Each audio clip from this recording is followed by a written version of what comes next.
사사기에서 삼손 다음으로 잘 알려진 사사 기드온이죠.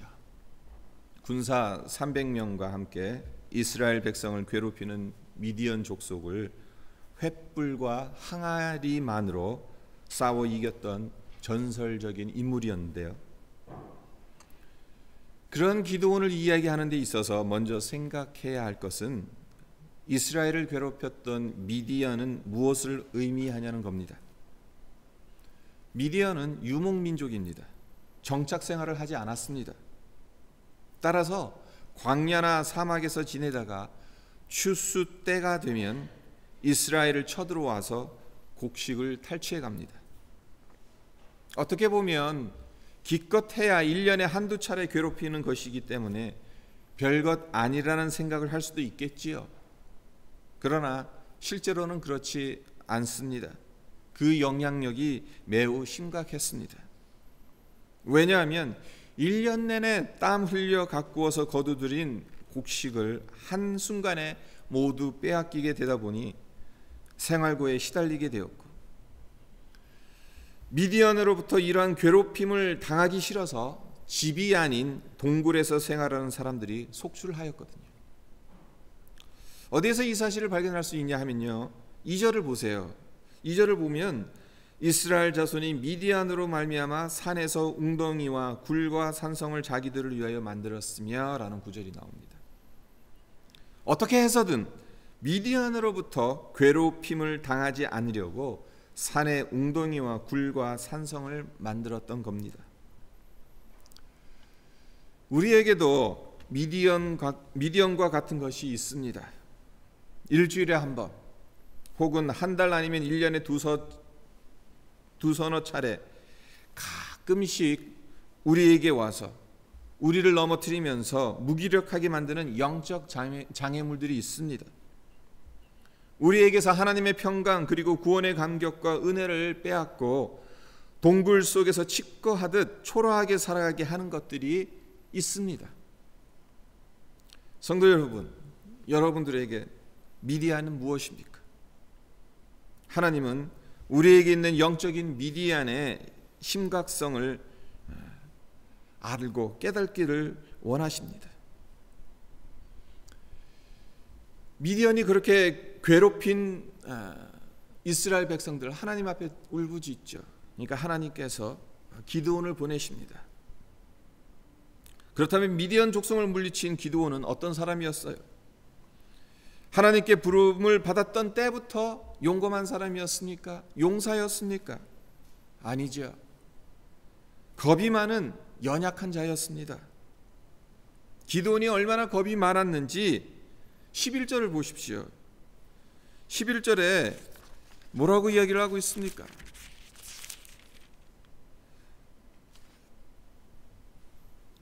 11절 하반절을 보면 마침 요아스의 아들 기드온이 미디안 사람에게 알리지 아니하려 하여 밀을 포도주 틀에서 타작하더니, 밀을 타작하는데 포도주 틀을 이용하고 있어요. 포도주 틀은 어디에 쓰는 도구입니까? 포도를 따서 즙을 내는 데 사용되는 도구죠. 밀을 타작하는 데 쓰는 것이 아닙니다. 밀을 타작하려면 타작 마당에서 해야 합니다. 근데 기드온은 왜 밀을 포도주 틀에서 타작하고 있는 겁니까? 미디안 사람들이 두려웠기 때문이죠. 기드온이 밀을 타작한다는 것을 미디안 사람들이 알게 되면 와서 있는 거 다 빼앗아 갈까 봐. 그러면 굶게 되니까 아무도 안 보이는 후미진 곳에서 그 속이 들여다 보이지 않는 포도주 틀을 이용해서 남몰래 타작을 하고 있는 겁니다. 이것이 성경에 기록된 기드온의 첫 번째 모습입니다. 이스라엘을 구한 용사로서의 담대한 모습과는 전혀 어울리지 않는다는 겁니다. 15절도 보십시오. 여호와의 사자가 기드온에게 와서 이스라엘을 구원하라 했을 때 기드온이 뭐라고 말합니까? 주여, 내가 무엇으로 이스라엘을 구원하리까? 보소서, 나의 집은 므낫세 중에 극히 약하고 나는 내 아버지 집에서 제일 작은 자니이다. 가문도 별로 좋지 않고 심지어 그런 집안에서 별 볼 일 없는 사람이 바로 자기라는 말입니다. 기드온의 이 말에 겸손이라기보다는 열등감이 배어 있다고 느껴지지 않습니까? 네, 그의 말처럼 기드온은 타고난 성품이나 출신이 뛰어난 사람이 아닙니다. 그런데 그런 사람이 어떻게 이스라엘을 구원할 용사로 부름을 받을 수 있었던 것입니까? 하나님의 전적인 은혜이기는 합니다만 동시에 우리가 생각해야 할 것은 기드온이 자신의 약함을 하나님께 맡겨드렸다는 겁니다. 하나님을 신뢰하는 믿음의 사람이었다는 거예요. 이것이 중요한 점입니다. 17절을 보세요. 기드온이 하나님의 사자에게 만일 자기가 정말 하나님의 보내심을 받은 자라면 그 표징을 보여달라고 요구하고 있어요. 이렇게 요구하는 것, 기드온이 하나님을 의심했기 때문에 요구하는 것이 아닙니다. 나는 이렇게 약하지만 하나님의 함께 하심이 분명하다면 할 수 있겠으니 그것을 믿을 수 있는 표징을 달라는 신앙의 표현인 것입니다. 하나님은 어떤 분이십니까? 약한 사람을 들어 강한 자를 부끄럽게 하시는 일에 대가이신 분입니다. 그렇기 때문에 믿음에는 역설적인 진리가 있습니다. 약한 자 같으나 실상은 강한 자라는 겁니다. 하나님을 믿는 믿음 안에서는 약한 것들이 강한 것으로 사용될 수 있다는 겁니다. 그러므로 만일 우리가 약한 상태에 있다면 하나님께서 우리를 통해 영광 받으실 준비를 하고 있다고 믿으면 되는 거예요. 사도 바울 역시 그의 약함을 통해 하나님께 영광을 돌렸던 사람이지 않습니까? 그에게는 육체의 질병이 있었습니다. 성경학자에 따라 안질이라고 말하기도 하고 간질이라고 말하기도 하는데요. 중요한 것은 바울이 육체의 고통을 제거해 달라고 하나님께 3번이나 기도를 했지만 하나님은 들어주시지 않았다는 거죠. 오히려 내 은혜가 내게 족하다고 말씀하셨어요. 내 능력이 약한 데서 온전하여짐이라고 말씀하셨습니다. 사도 바울은 이 점을 깨달았고 고린도후서 12장 9절에서 내가 도리어 크게 기뻐함으로 나의 여러 약한 것들에 대하여 자랑한다 라고 고백을 합니다. 이 세상에선 강한 자가 존중받습니다. 능력 있는 자들이 인정을 받습니다. 하지만 하나님은 약한 자를 통해 영광을 받으십니다. 교회사 가운데 신앙이 가장 순수하고 강력했던 시대는 어떤 시대입니까? 바티칸에 웅장한 교회 건물이 세워졌을 때입니까? 아니에요. 카타콤 지하 무덤 속에서 예배를 드렸던 때, 도망 다니면서 도망갈 곳이 없어서 지하 무덤 속까지 들어갔던, 그곳에서 나고 태어나고 그곳에서 자라고 거기서 삶을 마감했던 그 시대, 그때가 가장 순수했고 강력했던 시대라는 것, 우리는 기억해야 합니다. 하나님 안에서는 우리의 약함이 강함이 됩니다. 하나님을 믿는 믿음의 세계 안에서는 영원한 약점이 있을 수 없습니다. 약함이 강함되는 역사만 있을 뿐입니다. 하나님이 쓰시는 사람들은 약점 없는 사람들이 아니라 그 약점을 하나님께 드렸던 사람입니다. 기드온은 하나님이 주시는 표징을 통해 하나님이 자기와 함께 하신다는 것을 확신했습니다. 기드온이 하나님께 표징을 구하게 되니까 하나님께서 기드온에게 2가지 표징을 주시죠. 하나는 기드온이 가져온 고기와 국과 무교병을 불로 태우세요. 19절에서 21절을 보면 여기서 이제 기드온이 가지고 온 고기, 국, 무교병을 불로 태우시는데, 이러한 것, 기드온이 가지고 온 음식을 불로 태우신다는 것, 무엇을 의미합니까? 한마디로 하나님이 기드온을 받으셨다는 거죠. 비록 그가 완전하지는 않지만 하나님을 향한 믿음, 간절함, 열망을 받으셨다는 징표입니다. 이런 징표를 받았기 때문에 기드온이 하나님께서 정말 나와 함께 하신다는 것을 실감했던 겁니다. 하나님이 기뻐하시는 것은 우리의 완전함이 아닙니다. 약함 중에도 하나님을 찾고 의지하는 믿음을 하나님은 기뻐하십니다. 이사야서 60장 21절로 22절에서 하나님은 이사야 선지자를 통해 모든 약한 자들에게 다음과 같이 말씀하십니다. 내 백성이 다 의롭게 되어 영영이 땅을 차지하리니 그들은 나의 심은 가지요 나의 손으로 만든 것으로서 나의 영광을 나타낼 것이언즉 그 작은 자가 천을 이루겠고 그 약한 자가 강국을 이룰 것이라. 때가 되면 나 여호와가 속히 이루리라. 성도 여러분, 여러분의 약함은 무엇입니까? 육체의 질병, 가난, 실패로 점철된 과거, 아니면 내 자신도 어떻게 못하는 괴팍한 성품, 이런 것들입니까? 그리고 그런 치명적인 약점이 우리 인생 전체를 힘들게 하는 것은 아닙니까? 그러나 그 약함을 두려워하거나 부끄러워할 필요가 없다는 겁니다. 그것으로 인해 오히려 하나님의 영광이 나타날 수 있다는 겁니다. 그렇기 때문에 기드온처럼 그 약함을 하나님 앞에 내어놓으면 된다는 거예요. 하나님께서 기드온에게 보여주신 또 다른 표징이 무엇입니까? 우리가 너무나도 잘 알고 있는 양털 표적이죠. 36절에서 40절에 나오는데 하나님께서 밤사이에 마당에 놓아둔 양털에만 이슬이 맺히고 주변 땅은 젖지 않게 하십니다. 여기서 또 기드온의 소심함이 드러나는데요, 이것이 하나님이 보이시는 표적이라면 내일은 그 반대로 양털에는 이슬이 없고 주변 땅에만 이슬이 내리게 해주십시오라고 하나님께 구하죠. 그런데 여기서 우리가 짚고 넘어가야 할 것이 하나 있습니다. 기드온이 표징을 구한 것은 단순히 호기심이 작동해서 어떤 신기한 일을 일으켜 달라는 의도로 한 것이 아니라는 거예요. 스스로 어떠한 일을 계획한 후에 어떤 방식으로 한 것이 성공할지 하나님께서 골라 주시라고, 또는 무슨 일을 해야 더 형통할지 하나님께서 정해 주실 것, 그것을 요구하는 것이 아닙니다. 큰 능력을 동원해서 현재 하고 있는 일에 수십 배의 복을 내려달라는 것 역시 아닙니다.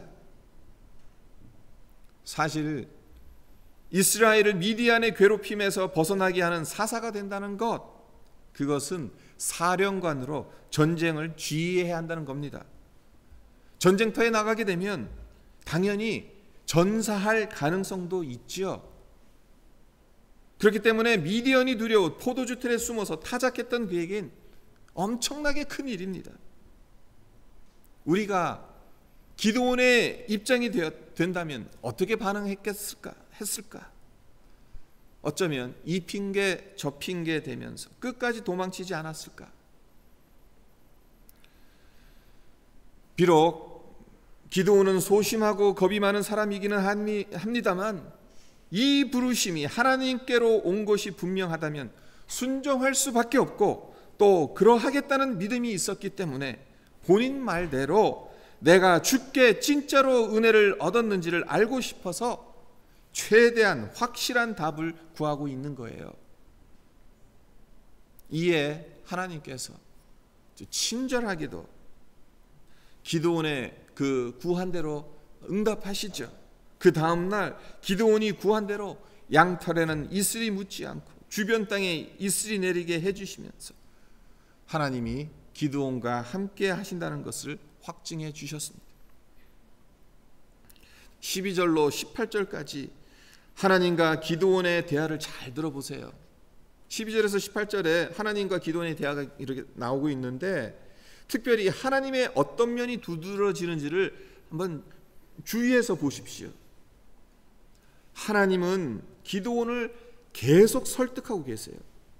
그와 반면에 기드온은 계속 반문하고 의문을 제기하고 있습니다.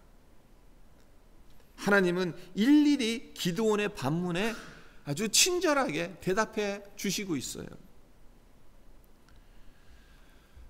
자식 셋을 키우면서 저 자신에 대해 느끼는 것이 제가 자상한 아빠는 아니라는 겁니다.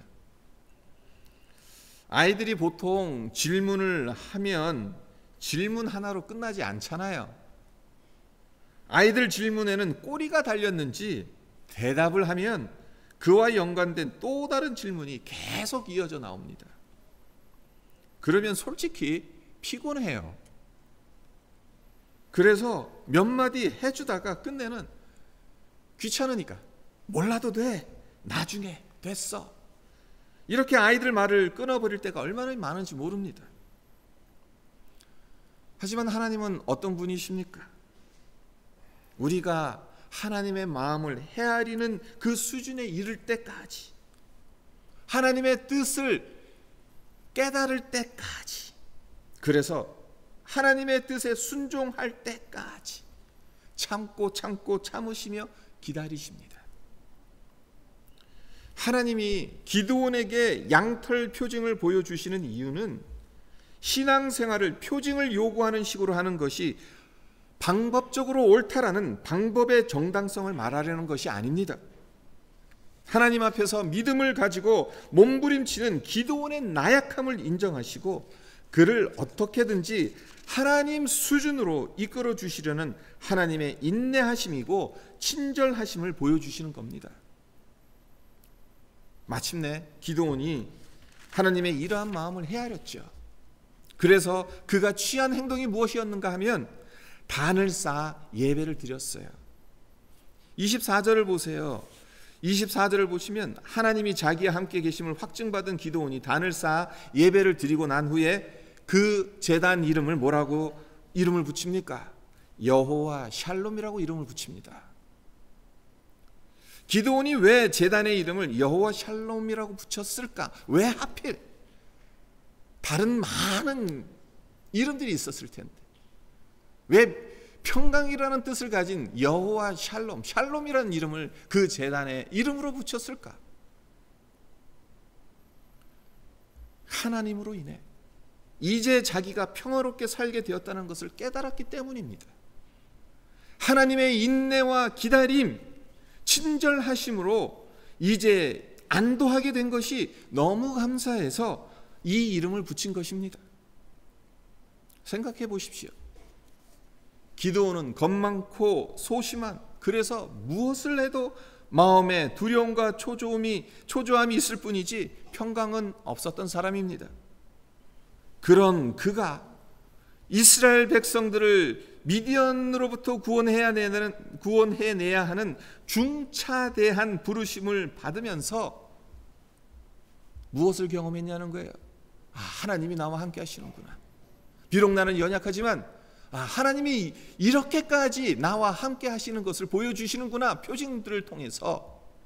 그러니까 그 마음에 안도감이 생기는 거죠. 두려움이 사라지는 겁니다. 평안이 찾아온 겁니다. 하나님의 평안을 경험했습니다. 기드온은 하나님이 함께 하심에 대한 표징, 그리고 더 나아가 하나님의 평강을 얻은 사람입니다. 그리고 이 경험이 훗날 큰 용사가 되어 미디안을 물리치는 원동력이 되었던 거죠. 깊은 바다 속의 수압은 워낙 세가지고 잠수함도 찌그러뜨릴 정도로 대단하다고 해요. 그런데 그 깊은 바다의 수압에 적응하며 살아가는 물고기들이 있지요. 물고기의 몸이 잠수함보다 더 단단하기 때문에 그러한 엄청난 수압을 이겨내는 것이겠습니까? 잠수함도 찌그러뜨릴 수 있는 압력 속에서 버틸 수 있는 힘이 어디서 나오는 것이겠습니까? 그 신비를 어떻게 다할 수 있겠습니까마는 궁극적으로 바닷속의 수압보다 물고기 몸속의 압력이 더 강하기 때문에 생존할 수 있는 것 아니겠습니까? 그렇습니다. 우리의 삶도 마찬가지입니다. 우리를 향하여 달려드는 죄악의 무수한 압력들로부터 휘둘림 당하지 않고 평강을 누리는 방법은 우리의 믿음의 압력을 올리는 거예요. 믿음으로 승리한 하나님의 사람들이 지닌 공통된 특징 중에 하나가 무엇이냐면요, 그 사람들이 위대하고 대단한 것이 아니라 그 사람들 속에 있는 하나님으로부터 공급받은 믿음의 압력이 삶의 무게, 죄악의 무게보다 더 컸다는 겁니다. 하나님께서 기드온에게 그러하셨듯이 저와 여러분에게도 우리의 믿음을 확증시켜주는 표징이 있지 않습니까? 예수님의 십자가 말입니다. 미디안처럼 우리의 옆구리를 찌르는 시험과 환난, 공경을 당하며 살아가는 우리들, 심지어 그 찌르는 가시가 우리 마음 안에서 발견되어질 때 우리가 느끼게 되는 좌괴감과 절망감, 그래서 그냥 이대로 살다 죽어야지 별 수 있나, 희망 없이 숨죽이고 사는 그런 모습들, 그러나 우리를 향한 하나님의 뜻은 그렇지 않다는 겁니다. 하나님의 소원은 그게 아니라는 거예요. 우리가 연약하기 그지없지만 하나님의 부르심에 믿음으로 반응하여서 여호와 샬롬을 경험하며 살아가기를 하나님은 원하신다는 겁니다. 그렇게 하기 위해서 하나님은 예수 그리스도의 십자가를 우리 앞에 세워주셨습니다. 매일 그것을 바라보게 하시고 매일 그 이야기를 들려주시면서 우리로 듣게 하십니다. 여기 너를 향한 구원의 이야기가 있다. 내가 약하고 불완전해도 괜찮다. 너를 향한 나의 사랑이 이 십자가 안에 있다라고 하나님은 우리에게 말씀해 주신다는 것입니다. 이런 하나님의 은혜가 있기 때문에 우리가 이 자리에 있을 수 있는 것 아닙니까? 우리를 절대 포기하지 아니하시는 하나님, 독생자 예수를 죽이시기까지 우리를 구원하시고 평강을 주시기를 바라시는 하나님, 그 하나님 때문에 우리의 약함이 강함이 될 수 있다는 것, 얼마나 감사합니까? 이 시간 우리를 샬롬의 자리로 인도하시기 위해서 친절하게 끝까지 우리를 설득하시고 징표를 보여주시는, 그래서 우리로 구원의 십자가를 바라보게 하시는 하나님의 그 끈질긴 사랑을 확인하는 그런 복된 시간이 되기를 바랍니다. 오늘 말씀 잠깐 묵상하면서 우리 함께 기도하도록 하겠습니다.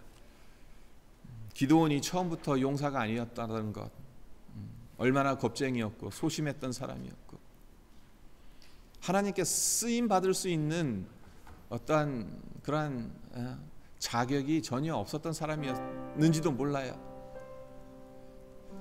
그런데도 하나님의 사자가 그에게 처음 한 말이 여호와의 용사여, 그 말을 했습니다. 큰 용사라고 말했어요. 소심한 겁 많은 기드온의 지금 모습을 본 거에 아니죠. 하나님께 빚어져서 하나님의 은혜를 받아서 믿음의 사람으로 서게 될 큰 용사의 모습을 보았기 때문에 기드온을 향해 그렇게 이야기한 것 아니겠습니까? 하나님은 우리들에게도 그렇게 부르십니다. 지금 현재의 우리 모습 때문에 약한 모습들, 우리가 어떻게 할 수 없는, 우리 힘으로 할 수 없는 그런 것들 때문에 우리를 부르시는 것이 아니라 우리 안에 있는 하나님께서 빚어가실 그 하나님의 형상을 보시기 때문에 우리를 하나님의 사람으로 부르고 계시는 것입니다. 약합니까? 문제가 있습니까? 우리 스스로 해결할 수 없는 인생의 질고들이 있습니까? 어떻게 할 수 없습니까? 그렇기 때문에 하나님 앞에 나와야 합니다. 하나님께 표징을 구해야 합니다. 하나님의 은혜를 구해야 합니다. 그것이 우리가 하나님을 만날 수 있는 길인 것을, 그래서 우리가 하나님께 쓰임 받을 수 있는 길인 것을 우리가 기억하며 하나님 그렇게 주님 앞에 나아가기를 원합니다. 하나님 우리의 마음을 받아주십시오. 우리가 그러한 사람으로 주님 앞에 빚어져 갈 수 있도록 주님 은혜를 허락해 주십시오. 기도하는 시간이 되었으면 합니다. 기도하겠습니다. 아버지 하나님 감사합니다. 주님께서 오늘도 주의 말씀